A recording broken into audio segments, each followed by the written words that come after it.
আসসালামু আলাইকুম। সবাইকে স্বাগত বাংলা অন টিভির প্রাইম নিউজে। আপনাদের সাথে আছি আমি নিয়ামতুল্লাহ সিরাজি। শুরুতেই জানিয়ে দিচ্ছি এসএনএস হোমলোন সংবাদ শিরোনাম। 1 বছর পূর্তিতে ট্রাম্পের বক্তব্য, মুদ্রাস্ফীতি নেই, পররাষ্ট্রনীতি নিয়ে নতুন বিতর্ক।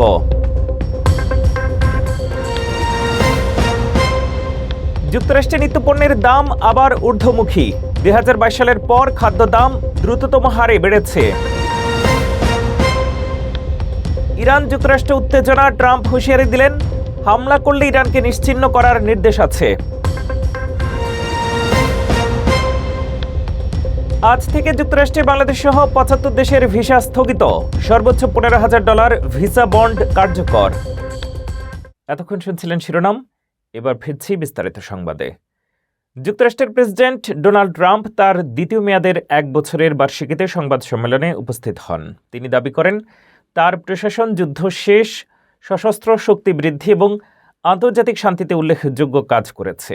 অর্থনীতি নিয়ে তিনি মিথ্যা দাবি করেন, আমাদের কোনো মুদ্রাস্ফীতি নেই। গ্রিনল্যান্ড ও ভেনেজুয়েলা নিয়ে ট্রাম্পের পদক্ষেপও আলোচনায় এসেছে। যুক্তরাষ্ট্রের প্রেসিডেন্ট ডোনাল্ড ট্রাম্প মঙ্গলবার হোয়াইট হাউসে এক সংবাদ সম্মেলনে তার দ্বিতীয় মেয়াদের 1 বছরের বার্ষিকী উদযাপন করেন। ট্রাম্প একটি বই ধরে দেখান, যা তিনি আমাদের অর্জনের পাতা হিসেবে উল্লেখ করেন। তিনি দাবি করেন, তার প্রশাসন যুদ্ধ শেষ, সশস্ত্র শক্তি বৃদ্ধি এবং বৈশ্বিক শান্তি উদ্যোগে অন্য কোনো প্রশাসনের তুলনায় অনেক বেশি কাজ করেছে। সংবাদ সম্মেলনে ট্রাম্প আলোচনা করেন ভেনেজুয়েলা, গ্রিনল্যান্ড অধিগ্রহণ, ইউএন এবং আন্তর্জাতিক নিরাপত্তা বিষয় নিয়ে। তিনি ভেনেজুয়েলার বিরোধী নেত্রী মারিয়া করিনা মাচাদোকে প্রশংসা করেন এবং গ্রিনল্যান্ড নিয়ে তার আঞ্চলিক পরিকল্পনা নিয়ে সংক্ষিপ্ত উত্তর দেন, আপনি দেখবেন।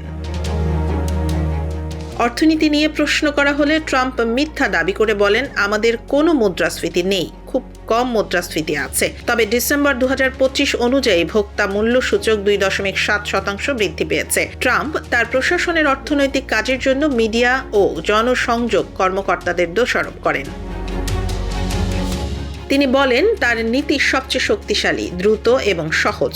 যদিও সুপ্রিম কোর্ট যদি ইউরোপীয় দেশগুলোর বিরুদ্ধে তার শুল্কের পরিকল্পনা বাতিল করে, তবে বিকল্প পদক্ষেপ বিবেচনা করা হবে। ট্রাম্পের মনোযোগ মূলত আন্তর্জাতিক কূটনীতি ও সামরিক কার্যক্রমে, অথচ অর্থনৈতিক উদ্বেগের বিষয়ে অনেকেই উদ্বিগ্ন রয়েছেন। যুক্তরাষ্ট্রের বিভিন্ন শহরে প্রেসিডেন্ট ডোনাল্ড ট্রাম্পের অভিবাসন নীতির বিরুদ্ধে ব্যাপক বিক্ষোভ অনুষ্ঠিত হয়েছে। মিনিয়াপলিসে আইএস এজেন্টের গুলিতে রেনি নিকোল গুডের মৃত্যু জনমনে ক্ষোভ সৃষ্টি করেছে। 20 জানুয়ারি ট্রাম্পের দ্বিতীয় মেয়াদের প্রথম বর্ষপূর্তিতে হাজারো মানুষ এই হত্যার প্রতিবাদে রাস্তায় নামে।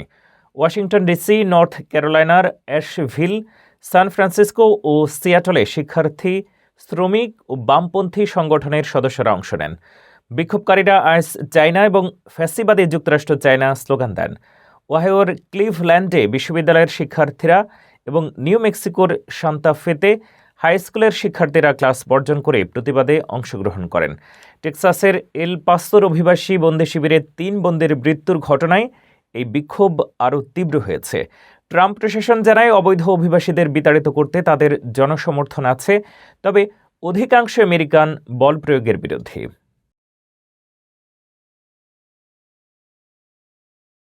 যুক্তরাষ্ট্রে নিত্য প্রয়োজনীয় পণ্যের দাম আবারও ঊর্ধ্বমুখী। সরকারি তথ্যে দেখা যাচ্ছে, 2022 সালের পর খাদ্য দাম বেড়েছে সবচেয়ে দ্রুত হারে। কফি ও গরুর মাংসের দাম বড় লাভ। সরবরাহ সংকট এবং শুল্ক নীতির প্রভাবেই মূল্যচাপ বাড়ছে। যুক্তরাষ্ট্রে আবারও বাড়ছে গ্রোসারি বা নিত্য প্রয়োজনীয় খাদ্যপণ্যের দাম।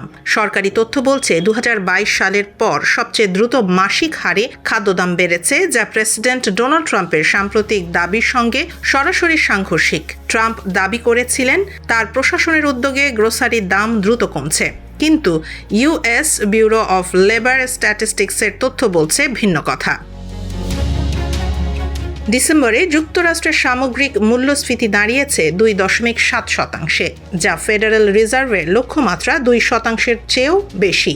একই সময়ে গ্রোসারি পণ্যের দাম বছরে বেড়েছে 2.4%। কফির দাম প্রায় 20%, আর গ্রাউন্ড বিফের দাম বেড়েছে 15%-এর বেশি।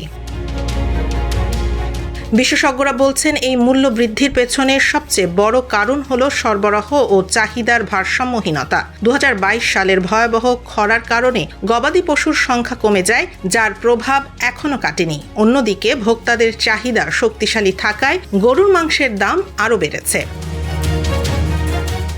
এছাড়া ট্রাম্প প্রশাসনের স্টিল ও অ্যালুমিনিয়ামের ওপর উচ্চ শুল্ক প্যাকেজিং খরচ বাড়িয়েছে, যা খাদ্যপণ্যের দামে প্রভাব ফেলছে। যদিও ডিম ও কিছু সবজির দাম কমেছে, তবু বিশ্লেষকদের মতে সামগ্রিক খাদ্য দামের চাপ আরও কয়েক বছর থাকতে পারে। যুক্তরাষ্ট্রের প্রেসিডেন্ট ডোনাল্ড ট্রাম্প বলেছেন, যদি ইরান তাকে হত্যা করতে চেষ্টা করে তবে মার্কিন সেনাবাহিনীকে ইরানকে পৃথিবীর মানচিত্র থেকে মুছে ফেলার নির্দেশনা দেওয়া আছে। ট্রাম্প নিজেই এই মন্তব্য করেছেন স্থানীয় সময় মঙ্গলবার। এ নিয়ে মধ্যপ্রাচ্যে উত্তেজনা বৃদ্ধি পেয়েছে। এর আগে ইরান হুমকি দিয়েছিল, যদি তাদের সর্বোচ্চ নেতা আয়াতুল্লাহ আলী খামেনিকে হত্যার চেষ্টা করা হয় তবে ট্রাম্পকেও হত্যা করা হবে। ইরানি জেনারেল আব্দুল ফজল শেখারচি বলেন, তারা এমন পরিস্থিতিতে শুধু হাত বিচ্ছিন্ন করবে না, পুরো বিশ্বে আগুন ছড়িয়ে দেবে।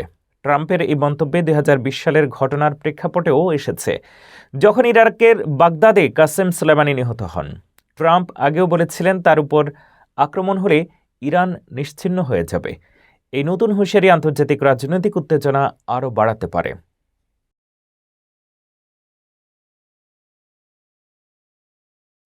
যুক্তরাষ্ট্রের প্রেসিডেন্ট ডোনাল্ড ট্রাম্প ইরানের সামরিক হামলার পরিকল্পনা থেকে সরে আসেননি।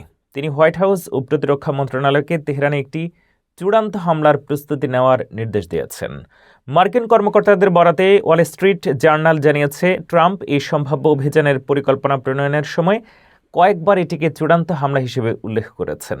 হোয়াইট হাউস এবং পেন্টাগন ইতিমধ্যেই বিভিন্ন সামরিক কৌশল তৈরি করেছে, যার মধ্যে সামরিক লক্ষ্যবস্তুতে হামলা এবং ইরানের বর্তমান সরকার পতনের পরিকল্পনা অন্তর্ভুক্ত। বিকল্পভাবে IRGC অবকাঠামোতে সীমিত আকারের আকাশ হামলাও বিবেচনায় রাখা হয়েছে। মধ্যপ্রাচ্য উত্তেজনার মধ্যেই ক্যারিবীয় অঞ্চলে মোতায়েনে রণতরী ও যুদ্ধবিমানগুলো এখন ইরানের দিকে অগ্রসর হচ্ছে। তেহরান পাল্টা হুমকি দিয়ে জানিয়েছে, কোনো হামলা হলে তারা সংযততা ছাড়াই প্রতিশোধে নেবে। আন্তর্জাতিক বিশ্লেষকরা এই পরিস্থিতিকে পারস্য উপসাগরীয় অঞ্চলে চরম নিরাপত্তা ঝুঁকি এবং বিশ্ব রাজনীতিতে অস্থিরতা হিসেবে দেখছেন।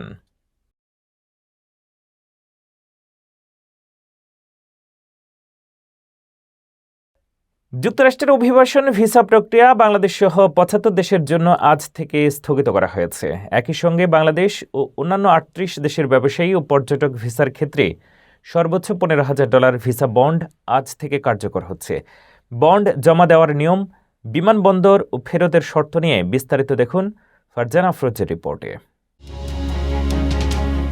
বাংলাদেশ সহ 75 দেশের জন্য যুক্তরাষ্ট্রের অভিবাসন ভিসা প্রক্রিয়া আজ থেকে অনির্দিষ্টকাল স্থগিত করা হয়েছে। ট্রাম্প প্রশাসন এই সিদ্ধান্তের মাধ্যমে অভিবাসন প্রক্রিয়ায় সম্ভাব্য অপব্যবহার রোধ এবং সরকারি কল্যাণ সুবিধা অকারণে নেয়ার চেষ্টা কমাতে চায়। স্থগিতাদেশ মূলত অভিবাসী ভিসার জন্য প্রযোজ্য, অস্থায়ী পর্যটক বা ব্যবসায়ী ভিসার ক্ষেত্রে এটি প্রযোজ্য নয়।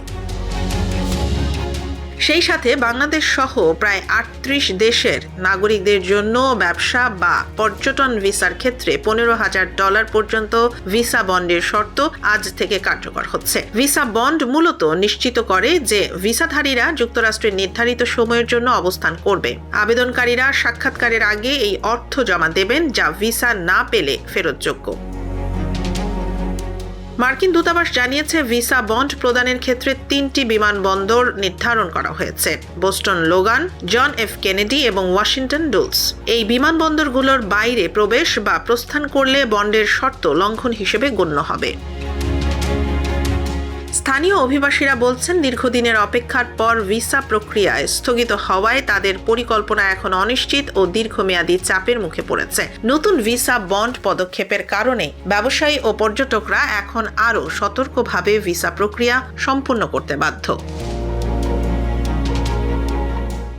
নিউ ইয়র্ক সিটির মেয়র জোহরান মামদানির লক্ষ্য আগামী 10 বছরে 2 লক্ষটি সাশ্রয়ী আবাসন নির্মাণ করা। তিনি সব ইউনিয়ন বিল্ড হাউজিং নিশ্চিত করতে চান। তবে বাড়তি খরচ, বাজেট সীমাবদ্ধতা ও দ্রুত নির্মাণের চাপ প্রকল্প বাস্তবায়ন কঠিন করে তুলছে। মেয়রের উদ্যোগ শহরের সাশ্রয়ী আবাসন পরিস্থিতি বদলাতে পারে, কিন্তু বাস্তবায়নের পথে জটিলতা ও কৌশলগত সিদ্ধান্ত দরকার। নিউ ইয়র্ক সিটির মেয়র জোহরান মামদানির লক্ষ্য আগামী 10 বছরে 2 লক্ষটি সাশ্রয়ী আবাসন নির্মাণ করা। তার বিশেষ দাবি, এই সব আবাসন হবে ইউনিট বিল্ড, অর্থাৎ ইউনিয়ন শ্রম ব্যবহার করে নির্মাণ হবে। তবে এই পরিকল্পনা বাস্তবায়ন করা সহজ হবে না। ইউনিয়ন শ্রম খরচ বাড়ায়। বিশেষজ্ঞরা বলছেন প্রতিটি প্রকল্পের নির্মাণ খরচ 25 থেকে 50% পর্যন্ত বেড়ে যেতে পারে। একই সঙ্গে শহরের ফেডারেল অর্থ ও বাজেট সীমাবদ্ধ, তাই কম খরচে বেশি ইউনিট এবং ইউনিয়ন শ্রম ব্যবহারের মধ্যে ভারসাম্য রাখা বড় চ্যালেঞ্জ। মেয়রের লক্ষ্য হল $70,000 বা তার কম আয়ের পরিবারের জন্য সাশ্রয়ী আবাসন নিশ্চিত করা। এই পরিকল্পনায় শহরের আর্থিক পরিকল্পনা, ফেডারেল ট্যাক্স ক্রেডিট এবং পানি ও বর্জ্য ব্যবস্থার উন্নয়নের মতো বিষয়গুলো বিবেচনায় রাখতে হবে। মেয়র মামদানির এ উদ্যোগ উচ্চাকাঙ্ক্ষী ও নৈতিকভাবে প্রশংসনীয়, তবে খরচ বৃদ্ধি, ফান্ডের সীমাবদ্ধতা এবং দ্রুত নির্মাণের চাপে প্রকল্পের সময়সীমা ও ইউনিট সংখ্যা প্রভাবিত হতে পারে। সর্বোপরি মামদানির এই পরিকল্পনা শহরের সাশ্রয়ী আবাসন পরিস্থিতিতে উল্লেখযোগ্য পরিবর্তন আনতে পারে, কিন্তু বাস্তবায়নের পথে জটিলতা ও কঠিন সিদ্ধান্তের মুখোমুখি হতে হবে। ডেট্রয়েটের ইঞ্জিনিয়ার জ্যাক সাটন তৈরি করেছেন বাক টু বাক মিনি ভ্যান, যার দুটি সামনের দিকে আছে, একটি কানাডা, অন্যটি যুক্তরাষ্ট্রে তৈরি। মাত্র 3 দিনে কমিউনিটি ওয়ার্কশপে তৈরি গাড়িটি 2 দিক থেকেই চালানো যায়। সাটন বলেন, এটি শুধু মজা নয়, 2 দেশের সহযোগিতা এবং মানুষের মুখে হাসি ফোটানোর প্রতীক। যুক্তরাষ্ট্রের ডেট্রয়েটে তৈরি হয়েছে একেবারেই ব্যতিক্রমী একটি গাড়ি, যার নাম ব্যাক টু ব্যাক। দেখতে এটি যেন দুটি গাড়ি মুখোমুখি জোড়া দেয়া, আর সেটাই বাস্তব। ডেট্রয়েট ভিত্তিক মেকানিক্যাল ইঞ্জিনিয়ার জ্যাক সাটন দুটি 1990-এর দশকের ক্রাইসলার মিনি ভ্যানের সামনের অংশ জোড়া লাগিয়ে এই অভিনব গাড়িটি তৈরি করেছেন। গাড়িটির এক অংশ 1993 সালের ডজ ক্যারাভান আর অন্য অংশ 1991 সালের প্লাইমাউথ ভয়েজার। ফলে ব্যাক টু ব্যাকে রয়েছে দুটি সামনের দিক, দুটি স্টিয়ারিং হুইল, দুটি গ্রিল, দুটি উইন্ডশিল্ড, এমনকি দুটি লাইসেন্স প্লেটও। সবচেয়ে মজার বিষয়, এই গাড়িটি 2 দিক থেকেই চালানো যায়। জ্যাক সাটনের ভাষায় এটি কেবল একটি মজার প্রকল্প নয়, বরং একটি ঐক্যের প্রতীক। গাড়িটির এক অংশ তৈরি হয়েছে কানাডায় আর অন্য অংশ যুক্তরাষ্ট্রে, যা 2 দেশের পারস্পরিক সম্পর্ককে তুলে ধরে। সম্প্রতি এই গাড়িটি ডেট্রয়েট থেকে চালিয়ে নেওয়া হয় কানাডার উইন্ডসর শহরে, সফলভাবে পার হয় যুক্তরাষ্ট্র কানাডা সীমান্ত। 2025 সালের শেষ দিকে এবং 2026 সালের শুরুতে ব্যাক টু ব্যাক গাড়িটি ব্যাপক আলোচনায় আসে। সাটন বলেন, এই গাড়ির উদ্দেশ্য একটাই, মানুষের মুখে হাসি ফোটানো, যাকে তিনি বলেন স্মাইলস পার গ্যালন। নির্বাচনকে সামনে রেখে ধাপে ধাপে পরীক্ষা শুরু হয়েছে। প্রধান উপদেষ্টা অধ্যাপক মোহাম্মদ ইউনূস বলেছেন, 12 ফেব্রুয়ারি নির্বাচন হবে চূড়ান্ত পরীক্ষা। আইন শৃঙ্খলা পরিস্থিতি স্বাভাবিক রাখতে স্বরাষ্ট্র মন্ত্রণালয় ও সশস্ত্র বাহিনী প্রধান ভূমিকা রাখবে। তিনি বলেন, ভোট কেন্দ্রে কোনো অভাব বা গলদ থাকা চলবে না। ইসির নির্দেশনা মেনে সবাইকে একযোগে কাজ করতে হবে। এবারের নির্বাচনে নিবন্ধিত 59টি রাজনৈতিক দলের মধ্যে 51টি দল অংশ নিচ্ছে। ইউরোপীয় ইউনিয়ন সহ 26 দেশের পর্যবেক্ষক উপস্থিত থাকবেন। সশস্ত্র বাহিনী ভোট কেন্দ্রে প্রয়োজনে প্রবেশ করতে পারবে। সভায় উপস্থিত ছিলেন প্রধান উপদেষ্টার বিশেষ সহকারী, সেনা, নৌ ও বিমান বাহিনী প্রধান, জাতীয় নিরাপত্তা উপদেষ্টা, স্বরাষ্ট্র সচিব, পুলিশ ও র্যাবের কর্মকর্তারা। নিরাপত্তা ব্যবস্থা শক্তিশালী করা হয়েছে। লুটকৃত অস্ত্র এবং গোলাবারুদ উদ্ধার নিশ্চিত করতে সর্বোচ্চ মনোযোগী হতে হবে। নির্বাচন হবে সুষ্ঠু এবং অবাধ, যা ভবিষ্যতের জন্য আদর্শ তৈরি করবে।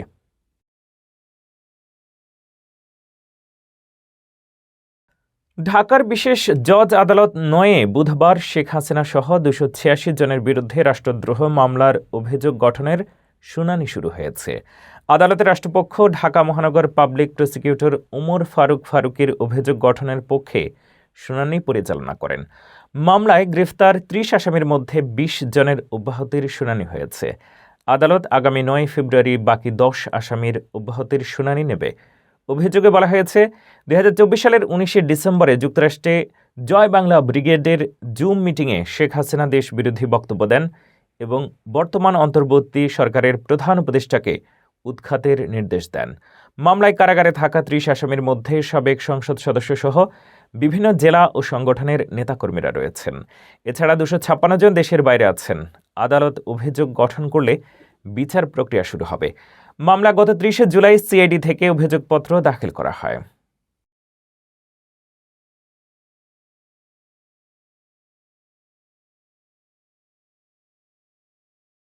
কানাডায় আশ্রয় আবেদন ৩৩% কমেছে। সরকারি তথ্য অনুযায়ী প্রোটেক্টেড পার্সন ক্যাটাগরিতে স্থায়ী বসবাসের গড় প্রক্রিয়াকরণ সময় এখন মাত্র ১৭ মাস। ফাইল অটোমেশন, অতিরিক্ত ইমিগ্রেশন অফিসার এবং ডিজিটাল কেস ম্যানেজমেন্টের মাধ্যমে এই অগ্রগতি সম্ভব হয়েছে। বর্তমানে অপেক্ষমান আবেদনকারী প্রায় ৯৫,৯০০ জন। কানাডায় আশ্রয় আবেদন উল্লেখযোগ্যভাবে কমছে। সরকারি সর্বশেষ তথ্যে দেখা গেছে ২০২৫ সালের জানুয়ারি থেকে নভেম্বর পর্যন্ত সময়ে আগের বছরের তুলনায় প্রায় ৩৩% কম মানুষ কানাডায় আশ্রয়ের জন্য আবেদন করেছেন। অক্টোবর ২০২২ থেকে দীর্ঘমেয়াদী ট্রেন্ড বিশ্লেষণেও এই ধারা স্পষ্ট। বিশ্লেষকরা বলছেন, অভিবাসন নীতির কঠোরতা, ভিসা যাচাই বাছাই, সীমান্ত নজরদারি এবং রাজনৈতিক আশ্রয় অপব্যবহার প্রতিরোধে সরকারের নীতিগত উদ্যোগগুলো এই প্রবণতার মূল কারণ। ২০২৩ সালের মাঝামাঝি সময়ে আশ্রয় আবেদন সর্বোচ্চ পর্যায়ে পৌঁছেছিল, কিন্তু ২০২৪ সালের শেষ থেকে ধারাবাহিকভাবে আবেদন কমতে শুরু করে। ২০২৫ সালে এই সংখ্যা আরও নিম্নমুখী।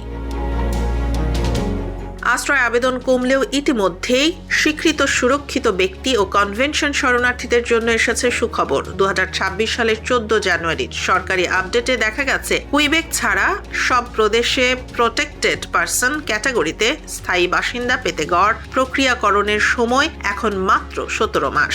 সিদ্ধান্তের জন্য অপেক্ষমান আবেদনকারী প্রায় ৯৫,৯০০ জন। বিশেষজ্ঞরা বলছেন, এটি কানাডার শরণার্থী ব্যবস্থায় একটি ঐতিহাসিক পরিবর্তন। সরকারি উদ্যোগ যেমন ফাইল প্রসেসিং অটোমেশন, অতিরিক্ত ইমিগ্রেশন অফিসার নিয়োগ, ব্যাকলগ কমানোর বিশেষ টাস্ক ফোর্স এবং ডিজিটাল কেস ম্যানেজমেন্ট এই অগ্রগতি সম্ভব করেছে।